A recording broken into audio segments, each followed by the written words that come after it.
읽겠습니다. 시작. 우리가 알거니와 하나님을 사랑하는 자, 곧 그의 뜻대로 부르심을 입은 자들에게는 모든 것이 합력하여 선을 이루느니라. 하나님이 미리 아신 자들을 또한 그 아들의 형상을 본받게 하기 위하여 미리 정하셨으니 이는 그로 많은 형제 중에서 맏아들이 되게 하려 하심이니라.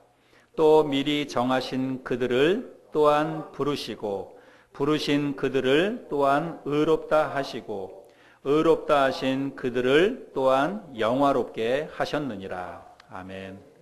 제가 로마서 강해 설교를 시작하면서 성경 66권 가운데 모든 성경이 다 중요하지만 가장 중요한 성경을 한 권 꼽으라면 저도 그렇고 많은 목사님들이 로마서를 꼽는다 이런 말씀을 드렸죠. 로마서 성경 가운데에서 가장 중요한 16장까지 있는데 가장 중요한 그 한 장을 또 꼽으라면 8장을 많이 꼽습니다. 네, 오늘 우리 이제 말씀을 나눌 텐데 저는 8장 가운데에서 지난주 살펴보았던 26절부터 시작해서 이제 끝까지 39절까지가 로마서의 꽃이라고 저는 그렇게 생각을 합니다. 가장 중요하고 가장 핵심적인 것들을 26절부터 39절까지의 말씀에서 설명하고 있습니다. 여기 주제는 한 가지입니다. 그래서 로마서 8장 26절부터 39절까지의 말씀의 주제를 한마디로 뭐라고 요약할 수 있냐면 38절부터 39절의 말씀을 읽어보면 우리가 그 주제를 찾아볼 수가 있습니다. 그럼 로마서 8장 38절 39절 말씀을 한번 볼까요? 제가 한번 읽어보겠습니다. 내가 확신하노니 사망이나 생명이나 천사들이나 권세자들이나 현재일이나 장래일이나 능력이나 높음이나 깊음이나 다른 어떤 피조물이라도 우리를 우리 주 그리스도 예수 안에 있는 하나님의 사랑에서 끊을 수 없으리라. 이것이 로마서 8장의 주제이기도 하고 어쩌면 로마서 전체의 주제이기도 하고 그렇습니다. 그래서 주제를 한마디로 요약하자면 끊을 수 없는 하나님의 사랑입니다. 이것은 로마서 성경의 주제뿐만이 아니라 모든 성경의 사실은 주제가 하나님의 사랑입니다. 그래서 이 세상에 있는 그 어떤 것도 이 하나님의 사랑에서 우리를 절대로 끊을 수 없다 이렇게 이야기를 하고 있습니다. 여러분 지난주 같이 살펴본 말씀을 좀 생각해 보면 우리가 이 땅을 살아가다가 보면 우리가 하나님의 자녀가 되었음에도 불구하고 우리의 삶 가운데 고난이 있고 또 힘들고 어려운 일이 다가온다는 것입니다. 그럴 때 우리가 좌절하고 또 낙심을 하지요. 그리스도인으로서 그럴 때 오히려 더 우리가 깨어서 하나님 앞에 기도해야 한다라고 하는 것들을 잘 알지만 사실 잘 안 됩니다. 너무 힘들고 또 너무 절망스러운 상황에 부딪히다가 보면 그럴 때 기도가 오히려 더 잘 안 되는 것을 우리가 볼 수 있습니다. 그래서 너무 힘들고 어려우니까 무엇을 위해서 기도해야 하는지 또 어떻게 기도해야 하는지 그것도 잘 모를 때가 있다는 거죠. 그럴 때 바로 그런 우리들을 위해서 성령님께서 말할 수 없는 탄식으로 우리를 대신해서 기도해 주신다는 것입니다. 여러분 이런 것이 얼마나 감사합니까? 이 말씀이 우리에게 얼마나 큰 위로가 됩니까? 그것이 바로 우리를 사랑하시는 하나님의 끊을 수 없는 사랑의 방식이라고 하는 거죠. 제가 지난주에 그런 말씀을 드렸습니다. 오늘 이 본문 말씀도 역시 끊을 수 없는 하나님의 사랑에 대해서 말씀을 하고 있습니다. 근데 사실 오늘 읽었던 이 28절, 29절, 30절의 말씀은 뒤에 연결되는 31절 말씀과 연결이 됩니다. 여러분 31절 말씀을 볼까요? 31절 보면 그런즉 이 일에 대하여 우리가 무슨 말하리요? 만일 하나님이 우리를 위하시면 누가 우리를 대적하리요? 그래서 그 어떤 것도 우리를 대적할 수 없다. 하나님의 사랑에서 우리를 끊을 수 없다. 이렇게 이야기하고 있는데 31절은 그런즉 이렇게 시작을 하지요. 그런즉 이 말은 어떤 말이냐면 그렇기 때문에 이런 뜻입니다. 그래서 28절부터 30절까지의 말씀을 쭉 이야기하고 그렇기 때문에 그 어떤 것도 우리를 하나님의 사랑에서 끊을 수 없다. 이렇게 이야기를 하고 있는 것입니다. 그래서 저는 오늘 28절부터 30절에 있는 말씀으로 끊을 수 없는 하나님의 사랑에 대해서 말씀을 전하기를 원합니다. 그리고 이제 다음 주하고 그 다음 주 계속해서 31절부터 39절까지 있는 말씀을 통해서도 역시 주제는 끊을 수 없는 하나님의 사랑입니다. 그래서 이 하나님의 사랑에 대해서 몇 차례 같이 말씀을 좀 나누기를 원합니다. 오늘 우리들이 읽었던 본문 말씀은 세 구절인데 이 짧은 세 구절이 교리적으로 굉장히 중요합니다. 근데 이 중요도에 비해서 사실은 잘못 해석되기도 하고 그래서 논란이 사실 많이 되기도 하는 그런 구절입니다. 많은 분들이 이 본문의 말씀을 가지고 구원의 과정을 설명을 합니다. 그리고 예정론의 근거로 이 본문의 말씀을 많이 인용하기도 합니다. 근데 저는 구원의 과정이 어떻게 이루어지느냐, 예정론이 맞느냐 틀리느냐, 그거는 별로 중요한 것 같지가 않습니다. 물론 제가 오늘 말씀을 통해서 본문에서 그거를 다루니까 제가 그 부분도 간단히 설명을 하겠습니다. 그런데 정말로 중요한 것은 사실 그게 아니에요. 그럼 무엇이 중요한디? 그럼 무엇이 중요하냐면 교리적으로 우리가 이 본문의 말씀을 이해하는 게 중요한 게 아니라 이 본문 말씀 속에서 하나님의 사랑을 발견하는 게 중요합니다. 이 본문, 기록된 본문의 말씀을 통해서 하나님의 사랑이 우리에게 어떻게 나타나느냐, 그것을 깨닫고 그것을 이해하는 게 훨씬 중요하다라고 하는 것입니다. 저와 함께 오늘 그 부분을 좀 배워보기를 원합니다. 오늘 28절 말씀에 보면 우리가 알거니와 하나님을 사랑하는 자 곧 그의 뜻대로 부르심을 입은 자들에게는 모든 것이 합력하여 선을 이루느니라. 여기 모든 것이 합력하여 선을 이룬다, 이 말씀은 모든 것이 선을 위해서 함께 역사한다, 그런 뜻입니다. 그리고 여러분 가지고 계신 성경에 보면 번호가 적혀져 있죠. 1. 그리고 그 번호 밑에는 뭐라고 되어 있냐면 어떤 사본에 하나님이 모든 것을 합하여 선을 이루시느니라, 이렇게 번역을 하고 있는데 이 번역이 조금 더 맞는 번역이라고 그렇게 생각을 합니다. 그래서 앞으로 우리가 오늘 살펴볼 구원의 이 5가지 단계를 이야기하고 있는데 하나님께서 그 구원의 5가지 단계들을 통해서 그것들을 합력해서 선을 이루신다는 거예요. 오늘 전체적인 본문의 이 말씀의 흐름은 그런 흐름입니다. 그래서 오늘 그 말씀에서 구원의 과정을 5단계로 설명을 하고 있는데 첫 번째는 미리 아시고, 하나님께서 우리 사람들을 미리 아신다는 것입니다. 그리고 미리 아신 사람들을 또 미리 정하시고, 그리고 부르시고 의롭다 하시고 영화롭게 하셨다. 이게 하나님께서 우리 한 사람 한 사람을 구원으로 이끄시는 그런 과정이라고 이야기합니다. 하나씩 좀 살펴볼 텐데 첫 번째는 미리 아시고, 여러분 하나님이 어떤 한 사람을 미리 아신다는 것입니다. 그런데 하나님께서 그 어떤 한 사람을 미리 아신다는 것은 여러분 이건 전혀 이상하거나 문제될 게 없습니다. 왜냐하면 하나님은 전지하신 분이시기 때문입니다. 모든 것을 다 아시는 분이시기 때문이죠. 그래서 예레미야 1장 4절에 보면 하나님께서 예레미야 선지자에게 이렇게 말씀하십니다. 내가 너를 모태에 짓기 전에 너를 알았고. 그래서 우리 어떤 한 사람이, 저도 그렇고 여러분들도 그렇고 우리가 엄마 뱃속에 생기기 전서부터 하나님은 우리를 아셨다는 것입니다. 내가 태어나기도 전에, 엄마 뱃속에서 만들어지기도 전에 하나님은 우리를 아셨다는 것입니다. 여러분 그렇기 때문에 하나님은 우리 인간과 다른 것입니다. 하나님은 그래서 신이시고 그래서 전지하신 분이십니다.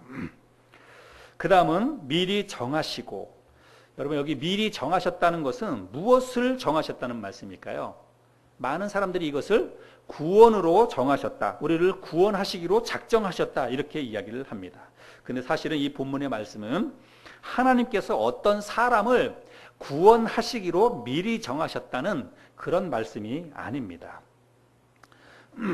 이 본문 말씀과 일맥상통한, 특별히 예정론을 주장하는 사람들이 가장 많이 인용하는 성경 구절이 이 로마서 말씀하고 또 한 군데는 어디냐면 에베소서 1장입니다. 여러분 에베소서 1장을 한번 펴보시기 바랍니다.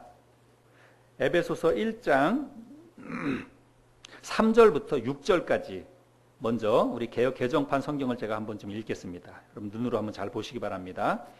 찬송하리로다. 하나님 곧 우리 주 예수 그리스도의 아버지께서 그리스도 안에서 하늘에 속한 모든 신령한 복을 우리에게 주시되 곧 창세전에 그리스도 안에서 우리를 택하사 우리로 사랑 안에서 그 앞에 거룩하고 흠이 없게 하시려고 그 기쁘신 뜻대로 우리를 예정하사 예수 그리스도로 말미암아 자기의 아들들이 되게 하셨으니 이는 그가 사랑하시는 자 안에서 우리에게 거저 주시는 바 그의 은혜의 영광을 찬송하게 하려는 것이라. 자, 오늘 이 에베소서 1장에 있는 금방 읽었던 이 말씀을 예정론을 주장하는 분들이 가장 많이 인용하고 또 그 근거 구절로 삼는 말씀입니다. 그런데 여기 말씀에 보면 예정이라고 하는 말씀도 단어도 있고 미리 선택하셨다, 택하셨다 이런 말씀이 있습니다. 근데 이거는 예정이라고 하는 단어 그리고 미리 택하셨다라고 하는 이 단어만을 생각해서 사실은 오늘날 예정론을 주장하는 사람들의 이 주장이 그 단어만을 생각했기 때문에 사실은 잘못된 것이라고 이야기할 수 있습니다. 이 본문의 말씀을 제가 여러분 공동번역 성경으로 여러분들에게 좀 한번 보여드리도록 하겠습니다. 앞을 한번 좀 보시기 바랍니다. 공동번역에서는 이렇게 번역하고 있습니다.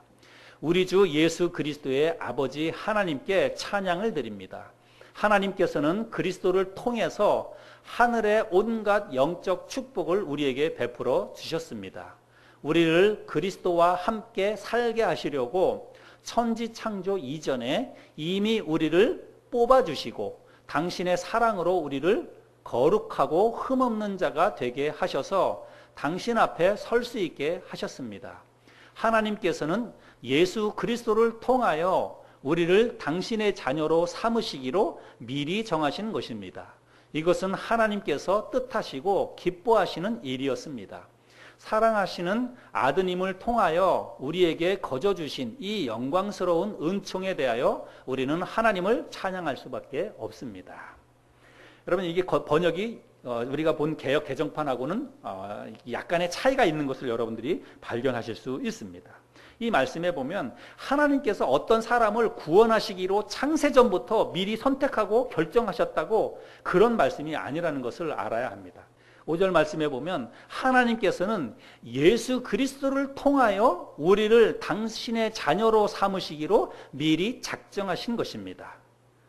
그래서 이 포인트는 뭐냐면 어떤 한 사람을 하나님이 구원하시기로 작정하셨다. 그래서 이 사람은 구원, 이 사람은 안 구원. 그게 아니라 그리스도를 통하여 사람들을 구원하시기로 작정하셨다는 거예요. 그래서 초점이 그리스도를 통하여 여기에 맞춰져 있다는 것입니다.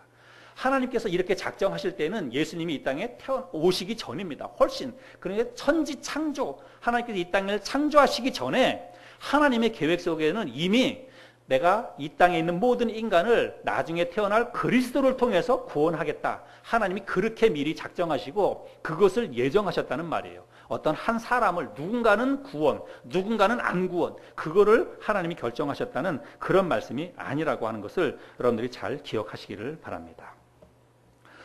제가 설교 준비를 하면서 이것저것 자료도 준비하고 또 책도 읽고 그렇게 하는데 특별히 100주년 한국 기독교 100주년 기념교회를 담임하고 계시는 이재철 목사님이라고 하는 분이 계십니다. 이분이 쓴 그 로마서 강해 설교 책인데 이 책에서 이분은 장신대를 졸업하신 분입니다. 그러니까 장로교 목사님이시죠. 대부분 장로교회는 칼빈의 예정론을 믿습니다. 근데 이분은 그 칼빈의 예정론, 오늘날 교회에서 인정하고 믿고 있는 이 칼빈의 예정론이 잘못되었다라고 하는 것들을 이 책에서 이렇게 이야기합니다. 제가 조금 읽어드려 볼 테니까 여러분들이 집중해서 좀 잘 들어보시길 바랍니다. 29절을 설명하고 있는데 하나님이 미리 아신 자들이란 예수 그리스도를 믿게 된 우리들을 말합니다. 우리가 하나님을 먼저 안 것이 아니라 하나님께서 우리를 먼저 알고 계셨습니다. 그리고 그 아들은 예수님을 말합니다. 우리가 예수 그리스도의 형상을 담기 위해 어떤 노력을 하지 않았음에도 그 일을 위해 하나님께서 우리를 미리 예정해 두셨습니다. 하나님께서는 예수 그리스도를 믿는 모든 자녀들 가운데 예수님을 맏아들로 삼으셨습니다. 이는 우리가 예수님의 형제로서 예수님과 같은 반열에 서게 되었음을 의미합니다. 중요한 것은 우리가 예수님과 같은 반열에 서게 된 것이 우리의 노력이나 의지로 된 것이 아니라 하나님께서 정해주신 은혜로 인함이라는 것입니다. 칼뱅은 이러한 하나님의 은혜를 선행적 은혜라고 불렀습니다. 여러분 이 말을 잘 이제 보세요. 여기서 말하는 칼빈의 선행적 은혜라고 하는 게 이제 칼빈이 주장하는 그 예정론을 이야기하는 것입니다. 여기에서 우리가 잊지 말아야 할 점이 있습니다. 하나님의 선행적 은혜라는 것은 구원받은 성도가 오늘 이 시점에서 자신의 과거를 돌아보며 이제 보니 주님께서 저를 만세 전부터 예정해 주셨습니다 라고 고백하게 되는 은혜라는 점입니다. 다시 말해 예정론은 미래를 향한 예언이 아닙니다. 가령 누군가를 향해서 당신이 하는 행동을 보니 지옥 갈 것이 분명하겠네요. 그러니 당신은 교회에 나오지 마세요 라고 말하는 것은 있을 수 없는 일입니다. 칼뱅은 이렇게 선행적 은혜를 말했는데 칼뱅이 죽고 난 뒤 그 제자들이 예정론을 예언으로까지 확대 해석했습니다. 교회는 딜레마에 빠지게 되었습니다. 태어나기도 전에 구원받을 사람과 심판받을 사람을 미래가 결정되어 있으니 사람들은 교회에 갈 필요가 없다고 생각했습니다. 자신이 구원받기로 예정된 사람이라면 교회에 가지 않아도 죽은 뒤 구원받아 천국에 갈 터라는 것이었습니다. 또 자신이 심판받기로 예정된 사람이라면 평생을 교회에 다녀도 구원받지 못하고 지옥에 가지 않겠느냐는 것이었습니다. 이렇게 되면 전도할 필요도 없어집니다. 예정론이란 나 같은 죄인이 예수를 믿고 구원을 얻고 보니 구원이 내 노력으로 된 것이 아니라 하나님의 은혜로 된 것이며 이 은혜가 만세 전부터 예정되어 있었다는 것입니다. 여러분 이게 칼빈이 주장했던 예정론이라고 하는 것입니다. 그래서 이 본문에 있는 이 말씀도 오늘 로마서나 그리고 그 에베소서나 이 말씀은 하나님께서 당신의 아들 예수 그리스도를 통해서 우리를 구원하시기로 만세 전부터 하나님이 계획을 하셨다는 거예요. 그런데 그 하나님의 계획을 우리가 알 수 있습니까? 우리는 모릅니다. 근데 그걸 우리가 언제 알게 되냐면 구원받고 난 이후에 그거를 깨닫게 된다는 거예요. 내가 구원받고 보니까 내가 구원받은 것이 이게 하나님의 계획 속에 있었던 것이구나. 하나님께서 당신의 아들 예수 그리스도를 통해서 만세 전에 이미 나를 구원해 주시기로 하나님이 이미 작정해 주셨구나. 이거를 깨닫게 된다는 것입니다. 칼빈이 주장하는 게 바로 그거예요. 그리고 칼빈이나 또 오늘 본문에서 사도 바울도 지금 그거를 이야기하고 있습니다. 자기 자신도 이미 과거를 돌아보니까 내가 정말로 한때는 그 예수 믿는 사람들을 잡아다 가두고 핍박하고 그랬었지만 그럼에도 불구하고 하나님께서 이미 나를 아셨고 그리고 이미 나를 당신의 아들 예수 그리스도를 통해서 거룩한 그 하나님의 백성으로 삼으시기로 나를 정하셨다고 하는 것을 깨달았다는 거예요. 믿고 보니까 이제 내가 하나님의 은혜 가운데 들어오고 나서 보니까 그 모든 것이 하나님의 계획 속에 있었다라고 하는 것들을 사도 바울이 깨달았다는 그런 말씀입니다. 그래서 여러분 우리가 그 예정론에 대해서 오늘날 잘못된 예정론을 주장하는 사람들이 있는데 이 예정론은 하나님께서 예수 그리스도를 통해서 우리를 구원하시기로 예정하셨다는 거예요. 그래서 초점이 우리 한 사람 한 사람이 아니라 사실은 그리스도를 통하여 이것이 예정되었다. 이거를 우리가 알아야 되고 우리가 그 모든 것을 깨닫는 시점은 구원받은 이후에 구원받고 난 사람들은 그 모든 사실들을 사실은 다 깨닫게 된다는 것입니다. 이것이 바로 우리를 미리 정하셨다는 그런 말씀입니다. 세 번째는 부르시고이죠. 예수 그리스도를 통해서 당신의 아들이 된 사람들을 하나님이 부르신다는 것입니다. 미리 아시고 그리고 아신 사람을 하나님이 택하시고 택하신 사람들을 그 다음엔 어떻게 하냐면 부르신다고 말씀하고 있습니다. 이 부르신다는 것은 특별한 목적으로 부르신다는 그런 말씀입니다. 여러분 성경에 보면 하나님께서 아브라함을 부르셨죠. 갈대아 우르에 있던 아브라함을 부르셨습니다. 그리고 떨기나무 아래에서 모세를 부르셨습니다. 이거는 특별한 목적을 가지고 하나님이 부르신 것입니다. 아브라함은 열국의 아비로 하나님께서 부르셨고 모세는 이스라엘 민족의 지도자로 하나님께서 모세를 부르셨습니다. 또 이사야 43장 1절에 보면 이런 말씀이 있죠. 야곱아 너를 창조하신 여호와께서 지금 말씀하시느니라. 이스라엘아 너를 지으신 이가 말씀하시느니라. 너는 두려워하지 말라. 내가 너를 구속하였고 내가 너를 지명하여 불렀나니 너는 내 것이라. 하나님께서 이스라엘 민족을 어떻게 했다고요? 지명하여 불렀다라고 말씀하고 있습니다. 이스라엘 민족을 선택해서 그들을 불렀다고 말씀하고 있습니다. 그런데 그 부르심의 목적이 있어요. 그거는 뭐냐면 21절에 나타나고 있는데, 이 백성은 내가 나를 위하여 지었나니 나를 찬송하게 하려 함이니라.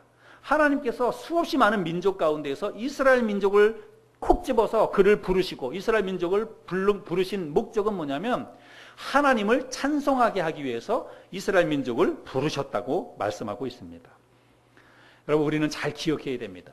하나님께서 아브라함을 부르셨고 모세를 부르셨고 그리고 이스라엘 민족을 부르셨고, 성경에 그 이외에도 수없이 많은 사람들을 하나님께서 어떤 특별한 목적을 가지고 부르신 것을 보게 됩니다.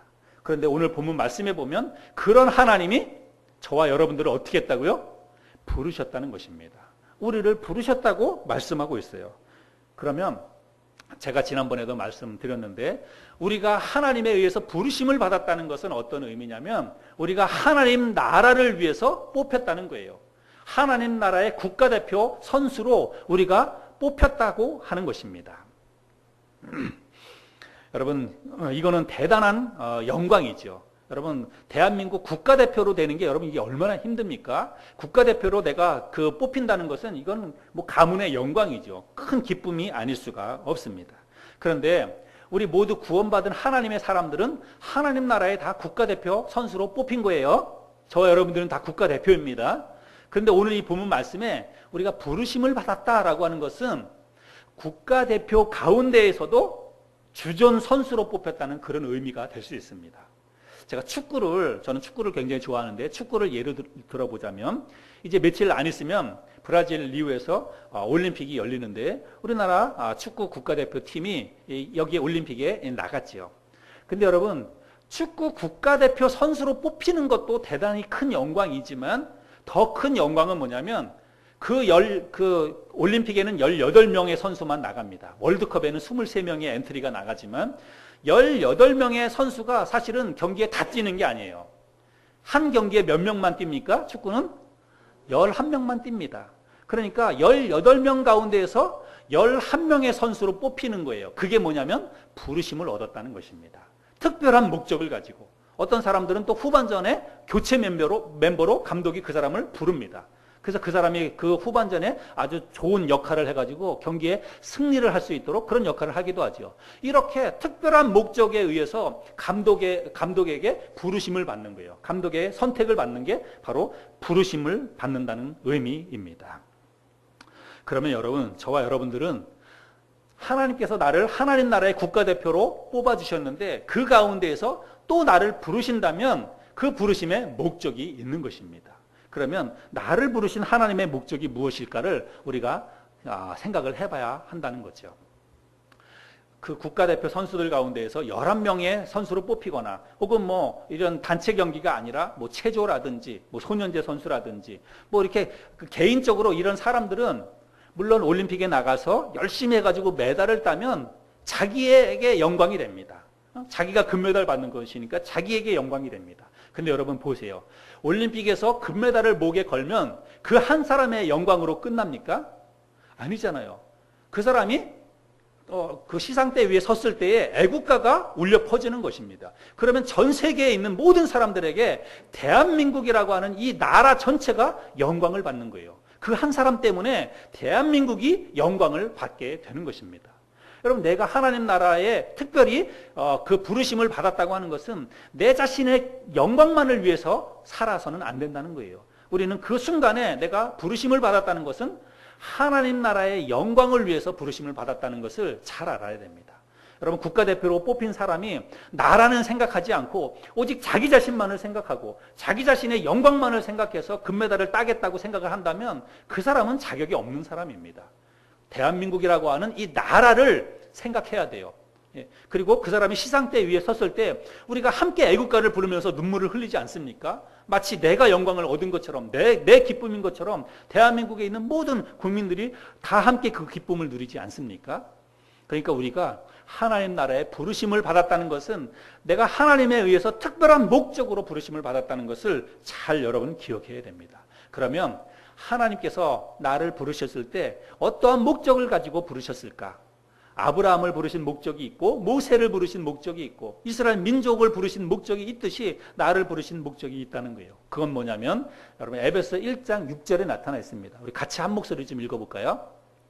같이 읽겠습니다. 시작. 이는 그가 사랑하시는 자 안에서 우리에게 거저 주시는 바 그의 은혜의 영광을 찬송하게 하려는 것이라. 하나님께서 우리를 부르신 목적이 뭐냐면 하나님의 은혜, 하나님의 영광을 찬송하게 하기 위해서 우리를 특별한 목적으로 부르셨다는 거예요. 여러분 우리는 이거를 절대로 잊으면 안 됩니다. 내가 이 땅을 살아나가는 삶의 목적은 특별히 내가 그리스도인이 되었다면, 내가 하나님의 자녀가 되었다면 내 삶의 목적은 이 땅에서 잘 먹고 잘 사는 것은 이미 끝난 거예요. 그거는 육신에 있을 때의 생각이고, 하나님의 자녀가 되었다면 우리는 삶의 목적이 다른 데 있어야 됩니다. 삶의 목적은 바로 하나님의 은혜, 하나님의 영광을 찬송하게 하는 것, 찬송하는 것, 그것이 우리의 삶의 목적이 되어야 된다는 것입니다. 이것이 바로 하나님이 우리를 부르심의 목적이라는 것입니다. 이것을 잘 기억하고 살아가는 저와 여러분들이 될 수 있기를 바랍니다. 네 번째 단계는 뭐냐면 의롭다 하시고입니다. 의롭다 하시고. 하나님께서 우리를 의롭다고 인정해 주셨다는 거예요. 이것은 뭐냐면 하나님의 인정입니다. 하나님의 무한한 신뢰예요. 나를 향한 하나님의 인정, 나를 향한 하나님의 무한한 신뢰예요. 그래서 우리에게 도장을 찍어주셨다.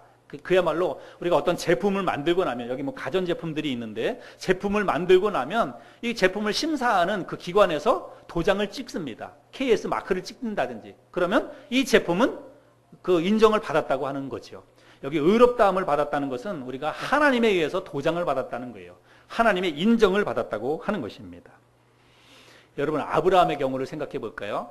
아브라함은 하나님께서 갈대아 우르에 있던 아브라함을 부르셨을 때부터 하나님께서 그의 삶 가운데 역사를 하셨어요. 아브라함을 부르시고 그를 가나안 땅으로 인도하시고 그 모든 과정 속에서 하나님께서 아브라함의 삶 가운데 역사하셨습니다. 그에게 말씀하시고 어디로 가야 할지 또 가지 말아야 할지 하나님께서 일일이 그의 삶 가운데 역사하셨어요.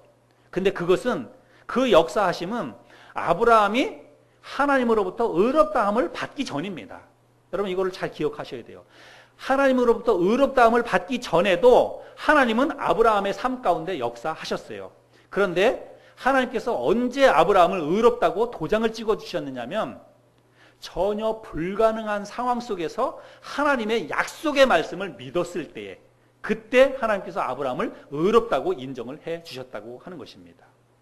그러니까 전혀 불가능한 상황이 있었다는 거예요. 그래서 여러분 우리가 하나님으로부터 의롭다함을 받기 위해서는 반드시 어떤 과정이 필요하냐면 시험이 필요합니다. 시험이 있다는 것을 우리가 알아야 돼요. 전혀 불가능한 상황, 믿을 수 없는 상황, 정말로 힘들고 어려운 상황, 그런 상황이 우리에게 시험으로 다가온다는 것을 알아야 됩니다. 욥의 경우를 생각해 보면 욥이 시험을 당했죠. 욥이 당한 시험을 우리가 잘 알죠. 그런데 욥이 그 시험을 당하고 나서 나중에 그 시험을 겪어가면서 뭐라고 고백을 하냐면 하나님이 나를 단련하신 후에는 내가 정금같이 나오리라 이렇게 말씀합니다. 근데 욥이 하나님 앞에 정금같이 나오기 위해서는 반드시 뭐가 있어야 되냐면 연단이 있어야 된다는 거예요. 하나님의 단련이 있어야 된다는 사실입니다. 여러분 우리가 하나님 앞에 내 믿음이 하나님 앞에 의롭다고 인정을 받기 위해서는 우리의 삶 가운데 필연적으로 여러분 시련이 온다는 것을 알아야 됩니다. 우리의 믿음이 언제 인정을 받게 되느냐? 하나님 앞에 우리의 믿음이 너의 믿음은 내가 이제 인정해 주마. 내가 너를 신뢰할 수 있겠다. 하나님이 그렇게 우리를 인정해 주시는 것은요. 반드시 우리의 삶 가운데 시험이 있고 그 시험을 통과하고 난 이후에 하나님의 인정을 받게 된다는 것을 알아야 합니다. 그러면 그 시련이라고 하는 것은 우리의 삶 가운데 어떤 형태로 오냐면 고난으로 오는 거예요. 문제로 온다고 하는 것입니다. 그럼 베드로전서 말씀을 볼까요? 베드로전서 4장 12절 13절의 말씀에 보면 사랑하는 자들아 너희를 연단하려고 오는 불시험을 이상한 일 당하는 것 같이 이상히 여기지 말고 오히려 너희가 그리스도의 고난에 참여하는 것으로 즐거워하라. 이는 그의 영광을 나타내실 때에 너희로 즐거워하고 기뻐하게 하려 함이라. 우리에게 다가오는 고난, 불시험을 이상한 것으로 여기지 말라는 것입니다. 왜요? 하나님이 보내주신 거라는 거예요. 그것을 우리가 통과하고 나서 하나님의 영광이 우리의 삶 가운데 드러나는 것이라고 말씀을 하고 있습니다. 그래서 여러분, 하나님께서 우리를 의롭다 하시기 위해서 우리의 삶 가운데 뭘 보내실 수 있다는 거예요? 고난을 보낼 수 있다는 것입니다. 시련을 우리에게 허락하신다는 사실을 기억해야 하는 것입니다. 근데 여러분, 하나님이 보내시는 고난, 또 우리의 삶 가운데 다가오는 문제, 여러분 이것은요, 하나님이 우리를 골탕 먹이기 위해서 보내는 게 아니라는 거예요. 우리를 고통 가운데 우리를 몰아넣기 위해서 보내는 게 절대 아니라는 것입니다. 이 시련의 목적, 이 고난의 목적은 한 가지예요. 그건 뭡니까? 성숙입니다. 우리로 하여금 더 성숙한 삶을 살도록, 하나님 앞에 그래서 더 온전하게 되어서 하나님 앞에 나올 수 있도록 하나님께서 우리를 시험하시는 수단으로 시련과 이런 고난을 주신다는 것입니다. 그래서 우리가 그런 고난과 시련을 다 극복하고 난 이후에 하나님이 우리를 인정하시고 하나님이 우리를 더욱 신뢰하게 된다는 것입니다. 그래서 우리에게 다가오는 고난은 뭐냐? 여러분, 육상 경기로 비유하자면 우리 앞에 다가오는 고난은 뭐냐면 허들입니다. 허들. 여러분, 허들 알죠? 예. 그 뭐 100m도 있고 뭐 200m 허들도 있고, 그런데 허들은 그 장애물이죠. 하나 뛰어넘으면 또 하나의 허들이 있고, 그래서 정해진 그 허들의 개수를 다 뛰어넘고 목적지까지 도착을 해야 합니다. 허들은 우리가 뛰어넘어야 될 고난이라고 여러분 보시면 됩니다. 시편 기자가 뭐라고 고백하냐면, 내가 주를 의지하고 담을 뛰어넘나이다, 이렇게 말씀합니다. 우리가 이 시편 기자의 고백처럼 우리 앞에 다가오는 고난, 이것을 허들로 생각하시고 그거를 주를 의지하면서 그 허들을 뛰어넘을 수 있는 저와 여러분들이 될 수 있기를 바랍니다. 자, 마지막 단계는 영화롭게 하셨다는 것입니다. 영화롭게 하셨다. 이 부분은 좀 설명이 조금 필요합니다. 여러분, 영화라고 하는 말의 뜻이 무엇인지 아십니까? 영화? 교회에서 쓰는 용어이죠. 예. 근데 영화라고 하는 말을 많은 사람들이 어떻게 이해를 하냐면, 이 영화는 성화의 다음 과정으로 오는 게 영화다, 이렇게 생각을 합니다. 그래서 우리가 이 땅을 하나님의 자녀로 살아가면서 하루하루 더 말씀에 붙잡혀서 거룩한 삶을 살고 성령의 인도하심을 따라서 우리가 한 단계 한 단계 성화의 과정을 이루어 가다가 마지막에 하나님의 나라에 들어가면 우리가 정말로 주님이 그렇게 하나님으로부터 받으셨던 영광, 주님이 그렇게 되셨던 것처럼 예수님처럼 영화롭게 될 것이다, 우리가 그렇게 생각을 합니다. 많은 분들이 영화를 그렇게 이해를 하고 또 목사님들도 그렇게 설명들을 많이 합니다. 그래서 이 영화라고 하는 것은 장차 우리에게 이루어질 것이라고, 우리가 하나님의 나라에 들어가게 되면 입게 될 하나님이 우리에게 주시는 최종적인 영광, 그거를 영화라고 그렇게 이야기를 합니다. 근데 이 영화라고 하는 것을 영어 성경에서는 glorify 이런 단어가 쓰였습니다. 이거는 영광, 이런 말이 뜻이죠. 근데 영광이라고 하기도 하고 영화라고 또 번역하기도 하고 그렇습니다. 근데 문제는 뭐냐면, 그거를 뭐 영화라고 하든지 영광이라고 하든지 그게 중요한 게 아니라 시제가 중요하다라고 하는 걸 알아야 돼요. 시제. 오늘 본문 말씀에서 보면 하나님께서 미리 아시고, 그리고 미리 정하시고, 그리고 부르시고, 그 다음에 의롭다 하시고, 그 다음에는 뭐 어떻게 하셨다는 거예요? 영화롭게 하셨다라고 말씀하고 있습니다. 앞으로 우리가 영화롭게 될 것이다, 너희를 앞으로 영화롭게 해 주실 것이다가 아니고 영화롭게 이미 하셨다라고 말씀하고 있습니다. 완료형 단어가 쓰인다는 것을 알아야 돼요. 그래서 영어 성경에도 보면 glorified 이렇게 되어 있습니다. 이미 우리가 영화롭게 되었다라고 말씀하고 있어요. 자, 여러분, 그러면 이 말씀에 의하면 우리는 이미 영화롭게 된 사람들이에요. 지금 우리의 상태가 영화로운 상태라고 하는 거예요. 여러분, 이거를 믿을 수 있습니까? 여러분 옆에 사람들 한번 보세요. 여러분 옆에 있는 사람이 얼굴이 환히 광채가, 모세가 하나님을 배웠던 것처럼 막 영광스러운 그런 광채입니까? 얼굴이 환하게 빛나고 우리 예수님을 보는 것처럼 그렇게 영화로운 그런 사람처럼 보입니까? 여러분 어떻게 보여요? 그렇게 보여요? 안 보여요? 네. 옆에 사람을 봐도 그렇게 안 보이지만 내 자신을 보면서도 내가 그런 주님이 받으셨던 영광을 내가 받았다, 내가 그렇게 영화롭게 되었다, 우리가 그렇게 생각하지 않고 있을 것입니다. 아직까지 우리 뭐 성화도 덜 됐는데, 성화도 덜 된 내가 영화라니, 이게 뭐 도대체 이게 무슨 말인가, 우리가 그렇게 생각할 수 있습니다. 그래서 우리가 이 말씀을 볼 때 도대체 이 말씀을 어떻게 이해해야 하는 것일까? 성경 말씀이 번역이 좀 잘못된 게 아닐까? 그렇게 생각하는 사람들도 있습니다. 근데 여러분, 성경이 번역이 잘못된 게 아닙니다. 여러분, 성경에서 이미 우리가 영화롭게, 하나님께서 이미 우리를 영화롭게 하셨다 그러면 우리는 영화롭게 된 거예요. 성경에서 그렇게 말씀하시면 그게 된 것입니다. 여러분, 우리는 이미 영화롭게 된 사람들입니다. 하나님께서 이미 우리를 영광스럽게 해 주셨다는 거예요. 자, 그러면 우리가 이거를 성경적으로 우리가 이해해야 합니다. 납득이 돼야 되죠. 뭐 성경에서 그렇다고 하니까 그렇게 믿으면 그만이지만 그게 안 믿어지는데 어쩔 거예요. 내가 영광스럽게 안 됐는데 성경에서 영광스럽게 되었다고 하니까 그렇게 그냥 믿으라고. 여러분, 그게 조금 납득이 안 되죠. 근데 여러분, 하나님께서 우리를 영광스럽게 하셨다고 말씀하고 있는데 실제로 하나님께서 우리를 영광스럽게 해 주셨습니다. 여러분, 언제 그렇게 해 주셨는지를 아십니까? 그걸 우리가 알아야 됩니다. 여러분, 갈라디아서 2장 20절에 그 해답이 나오고 있습니다. 한번 찾아보시기 바랍니다. 갈라디아서 2장 20절. 너무 잘 아는 말씀이죠. 갈라디아서 2장 20절, 우리 같이 한 목소리 좀 한번 읽어보겠습니다. 시작. 내가 그리스도와 함께 십자가에 못 박혔나니 그런즉 이제는 내가 사는 것이 아니요 오직 내 안에 그리스도께서 사시는 것이라. 여러분, 이 말씀을 잘 보면 우리가 이미 영광을 얻었다, 영광스럽게 되었다는 것을 우리가 확인할 수가 있습니다. 우리가 예수 그리스도를 믿을 때, 십자가에 못 박히신 예수 그리스도를 믿을 때에 우리에게 어떤 일이 생겨나냐면 그 예수 그리스도가 우리 안에 들어오십니다. 그래서 이제는 우리가 예수를 믿고 나서 이 땅을 살아가는 동안에는 내가 어떻게 사느냐면 내 안에 계시는 예수 그리스도께서 사시는 거예요. 실제적으로 성경 말씀 그대로 보자면 그렇게 되는 것입니다. 내가 예수를 믿는 그 순간에 그 예수님이 우리 안에 들어오십니다. 그리고 이제는 내 안에 계시는 예수 그리스도께서 나와 함께 사시는 것입니다. 그러면 보세요. 여러분, 내 안에 계시는 예수님은 어떤 분이십니까?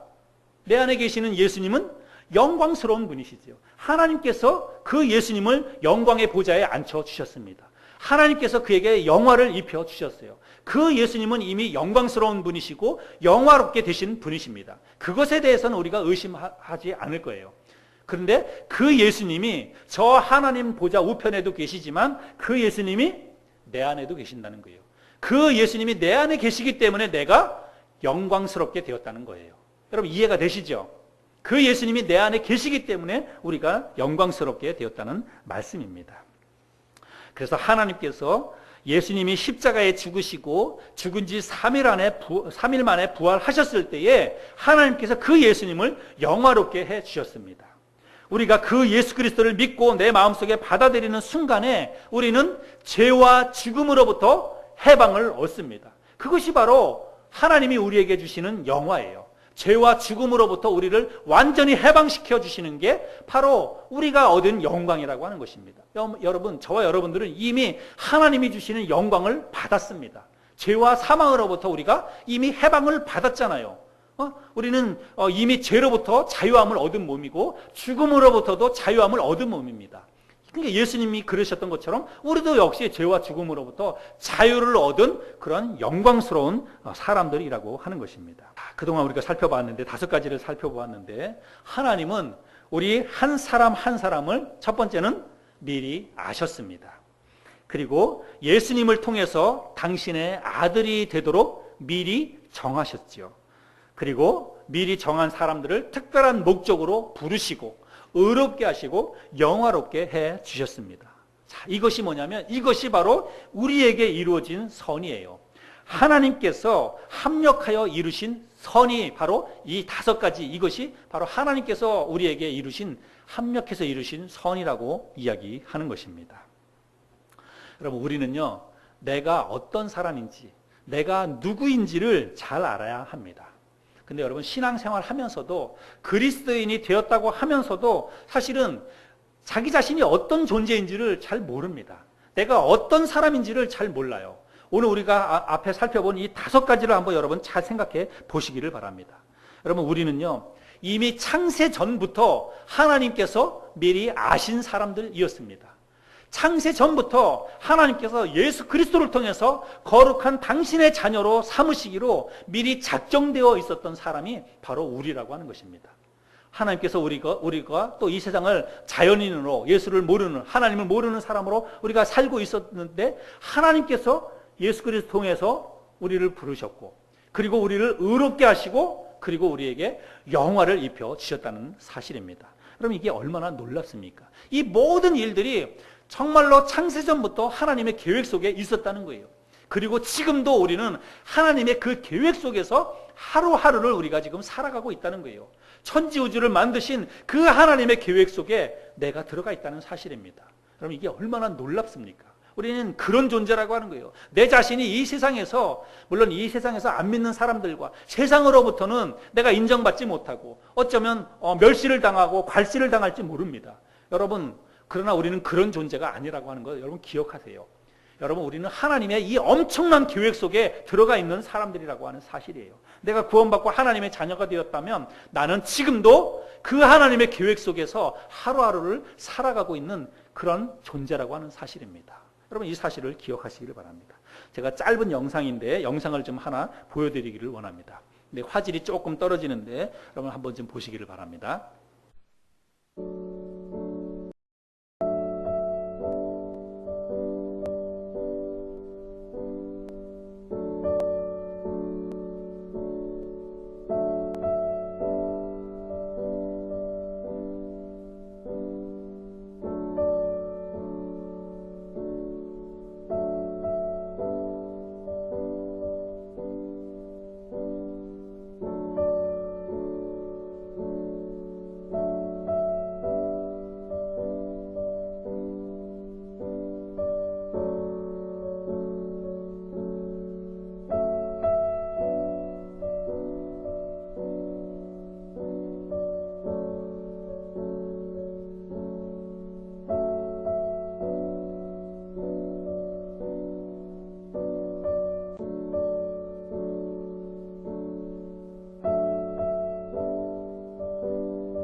여러분, 이것이 한 사람의 존재라고 하는 것입니다. 이 한 사람의 존재를 하나님이 미리 아신다는 것입니다. 그 한 사람을 선택하신다는 거예요. 그리고 그를 부르십니다. 당신의 자녀로. 그를 의롭다고 인정해 주십니다. 그리고 그에게 영광을 입혀 주십니다. 오늘 본문 말씀은 여러분 제가 31절에 연결된다고 말씀을 드렸죠. 근데 이 31절 말씀에 연결이 되는데 우리가 하나님이 미리 아신 바 된 사람들이고 하나님이 우리를 정하셨고 부르셨고 그리고 의롭다고 인정을 해 주셨고 영광스럽게 해 주셨습니다. 그리고 31절에 연결되는데 그렇기 때문에 우리를 하나님의 사랑에서 끊을 수 없다는 거예요. 여러분 이 세상의 그 어떤 것도 우리를 하나님의 사랑에서 끊을 수 없다라고 이야기하고 있습니다. 여러분 우리는요 이 하나님의 사랑을 우리가 분명히 알아야 합니다. 하나님의 사랑은 어떤 사랑이냐면 일방적인 사랑입니다. 짝사랑이에요. 여러분 혹시 짝사랑 해보신 경험 있으신가요? 여러분 짝사랑이 얼마나 힘든지 아시죠? 예, 나는 죽을 것 같은데 상대방은 전혀 알아주질 못합니다. 내 가슴은 타들어가는데도 상대방은 전혀 몰라주는 거예요. 그게 얼마나 답답하고 힘들고 고통스럽습니까? 근데 여러분 하나님의 사랑이 짝사랑입니다. 내가 뭘 해서 하나님이 우리를 사랑하신 게 아니라고 하는 거예요. 내가 하나님 앞에 사랑받을 만한 짓을 해서 내가 사랑을 받은 게 아니라고 하는 것입니다. 내가 뭐 하나님 앞에 좀 거룩하게 살고 내가 좀 열심히 살고 여러분 그래서 우리가 하나님의 사랑을 받은 게 아니라고 하는 것을 여러분 기억하셔야 됩니다. 내가 교회 나와서 신앙생활 열심히 잘 하니까 하나님이 나를 사랑해 주신 게 아니라 여러분 우리가 언제 하나님의 사랑을 받았는지 여러분 생각해 보세요. 하나님이 언제 우리를 사랑해 주셨는지를 여러분 한번 생각해 보시기를 바랍니다. 내가 의인이 되었을 때 하나님이 나를 선택하시고 나를 사랑해 주셨습니까? 아니에요. 내가 죄인이었을 때에. 여러분 로마서 5장 8절에서 그렇게 말씀하고 있죠. 로마서 5장 8절에 보면 우리가 아직 죄인 되었을 때에 그리스도께서 우리를 위하여 죽으심으로 하나님께서 우리에 대한 자기의 사랑을 확증하셨느니라. 여러분 우리가 아직 죄인 되었을 때에 하나님께서 우리를 사랑해 주셨다고 말씀하고 있습니다. 여러분 이 사랑에서 그 어떤 것도 우리를 끊을 수 없다라고 말씀하고 있습니다. 여러분 하나님의 사랑에서 내가 끊어지지 않는다. 하나님의 사랑에서 내가 버려지지 않는다. 여러분 그것을 확신할 수 있습니까? 여러분 그 사실을 믿으시나요? 어떤 것도 그 어떤 일이 있어도 내가 하나님의 사랑에서 떨어져 나가지 않는다. 하나님이 절대로 나를 버리지 않을 것이다. 여러분 그런 확신이 있으신가요? 근데 가끔 우리가 제가 이렇게 말씀을 드려도 여러분이 선뜻 아멘 진짜 그렇습니다. 나는 하나님이 절대로 나를 버리지 않을 것을 믿습니다. 나는 절대로 하나님의 사랑에서 끊어지지 않을 것을 믿습니다. 여기 계시는 분들이 선뜻 그렇게 아멘 하고 확신 있게 대답하는 분들이 없는 것은 뭐냐면 때때로 우리가 거기에 대해서 의심이 들기 때문에 그렇습니다. 내 마음속에 그 하나님의 사랑에서 끊어지지 않는 것에 대해서 의심이 든다는 말입니다. 이제 언제 우리가 그 사실을 믿어야 되는데 언제 우리의 마음속에 그런 의심이 듭니까? 어떨 때 그런 의심이 듭니까? 죄를 지을 때 그렇습니다. 내가 신앙생활 잘 못하고 어떤 죄 가운데 빠져 있을 때 혹시 내가 하나님의 사랑에서 끊어지는 게 아닐까? 혹시 내가 이러다가 천국 못 가는 게 아닐까? 혹시 하나님께서 나를 안 받아주시는 게 아닐까? 그런 생각이 드는 거예요. 여러분 그렇지 않습니까? 내가 믿음 생활 잘 할 때는 그런 의심이 안 드는데 정말 내가 어떤 죄 가운데 빠져 있을 때 죄를 짓고 있을 때면 내가 이래도 천국 갈 수 있을까? 하나님이 정말 이런 죄를 짓는 나를 하나님이 천국에 받아주실까? 이런 생각이 든다는 것입니다. 근데 여러분 오늘 정말 여러분 분명히 좀 깨달을 수 있기를 바랍니다. 여러분 내가 설령 죄를 짓는다 하더라도 여러분 그 어떤 것도 하나님의 사랑에서 끊을 수 없다라고 성경은 말씀하고 있습니다. 여러분 한번 생각해 보세요. 제가 여러분 질문 한번 드려보겠습니다. 예수 믿고 났는데 예수 믿고 난 이후에 죄를 지으면 그러면 여러분 천국 못 갈까요? 예수 믿고 난 이후에 내가 죄를 지으면 하나님이 여러분 우리를 버리실까요? 여러분 대답해 보세요. 어떨까요? 그래요, 안 그래요? 안 버리세요? 예, 안 버렸으면 좋겠죠. 저는 근데 목사인데 가끔 가다가 예수 믿고 신앙생활 열심히 잘 안 하면 예수 믿고 신앙생활 열심히 잘하고 안 하고 막 죄 가운데 살고 교회도 안 나오고 막 그렇게 살면 당신 천국 못 갑니다. 그렇게 살면 당신 지옥 갑니다. 그렇게 말하고 싶을 때가 있어요. 예, 그렇게 확 이야기해 버리고 싶을 때가 있습니다. 그러면 겁먹고 다시 교회 열심히 나오고 신앙생활 잘 할 테니까 그러고 싶을 때가 있습니다. 근데 제가 그렇게 하지 않는 이유는 뭐냐면 성경에서 그렇게 이야기하지 않고 있기 때문입니다. 물론 우리가 예수 믿고 신앙생활 잘 해야 됩니다.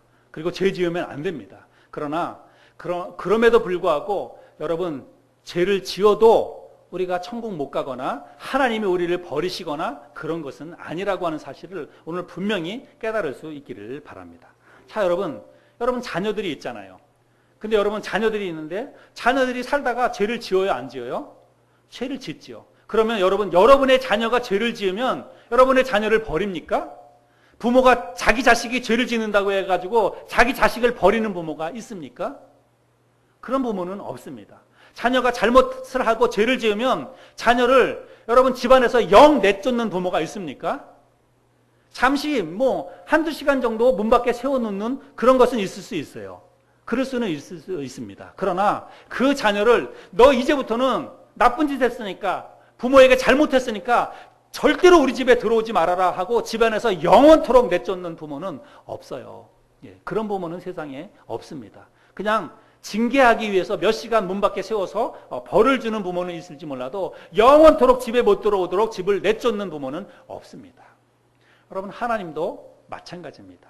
우리가 죄를 지으면 당연히 하나님의 징계가 있다는 것을 우리 기억해야 됩니다. 하나님의 징계는 있을 수 있습니다. 그러나 중요한 것은 뭐냐면 하나님이 우리를 버리지 않는다는 거예요.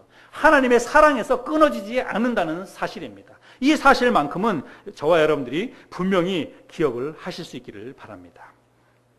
그렇다고 해서 여러분 죄 지어도 된다는 말 아닙니다. 죄에 대해서 여러분 정말로 이렇게 좀 어떤 담대함을 가져서는 절대로 안 됩니다. 그거는 우리가 이 땅을 살아나가는 동안에 무서운 하나님의 징계를 받을 수 있다는 거예요. 하나님의 회초리를 여러분 가볍게 생각하면 안 된다고 하는 것도 여러분 아셔야 합니다. 우리가 이 하나님의 사랑, 끊을 수 없는 이 하나님의 사랑을 우리가 확신하게 될 때에 여러분 우리의 삶에 평안이 있게 됩니다. 우리의 삶 가운데 기쁨이 있고 내일에 대한 소망이 있는 거예요. 하나님이 나를 여전히 사랑하고 계신다. 하나님의 사랑에서 그 어떤 것도 나를 끊을 수 없다라고 하는 이 하나님의 사랑을 확신하게 될 때에 우리의 삶 가운데 평안이 있게 되는 것입니다. 여러분 자녀들이 언제 안정감을 누립니까? 엄마 아빠가 나를 사랑하고 있다는 사실을 인식할 때, 내가 설령 잘못해도 엄마 아빠가 다 용서해 주실 것이다 라고 하는 마음의 확신을 가질 때 그 자녀가 안정감을 누리게 되는 것입니다. 여러분 연인들이 언제 가장 즐겁고 언제 가장 행복함을 누리느냐면 사랑하는 사람이 자기를 떠나지 않을 것이라고 하는 마음의 확신이 들 때, 사랑하는 사람이 나를 절대로 버리지 않을 것이라고 하는 마음의 확신이 들 때 그 마음속에 행복이 찾아오는 것입니다. 여러분 하나님은 우리를 사랑하십니다. 그리고 그 사랑은 여러분 절대로 끊어지지 않습니다. 그 어떤 것도 우리를 하나님의 사랑에서 끊을 수 없다. 로마서에서는 그렇게 결론을 짓고 있습니다. 그런데 오늘 본문 말씀을 통해서 우리가 이걸 확인하게 됐는데 왜냐하면 왜 하나님의 사랑에서 우리를 끊을 수 없냐면 우리를 알고 계시는 분이 하나님이시기 때문입니다. 우리를 당신의 자녀로 정하신 분이 하나님이시기 때문에 우리를 하나님의 사랑에서 끊을 수 없다는 것입니다. 또 하나님이 우리를 선택하셨고 우리를 의롭게 하시고 우리를 영화롭게 하셨다는 거예요. 그 하나님이 여러분 어떤 하나님이냐면 천지우주 만물을 창조하신 하나님이시고 지금도 살아계시고 지금도 이 모든 세상을 주관하고 계시는 분이 바로 살아계신 하나님이세요. 그 하나님이 우리를 선택하셨기 때문에 우리를 사랑해서 끊을 수 없다는 것입니다. 그 하나님이 우리를 한번 부르셨기 때문에 우리가 절대로 그 하나님의 사랑에서 떠날 수 없다고 하는 것입니다. 여러분 이 끊을 수 없는 하나님의 사랑을 확신하시기 바랍니다. 여러분 의심하지 마시기를 바랍니다. 하나님의 사랑에서 그 어떤 것도 우리를 사랑해서 끊을 수 없다는 이 사랑을 여러분 잘 기억하시고 그 사랑 안에서 안정감을 누리시길 바랍니다. 그 사랑 속에서 우리의 신앙생활을 하면서 기쁨으로 즐거워함으로 감사함으로 하나님과 좋은 이 미래를 나누시면서 이 땅을 살아가는 것, 그것이 우리에게 주신 하나님의 축복이라고 하는 것입니다. 이 복을 누리며 살아가는 저와 여러분들이 될 수 있기를 바랍니다.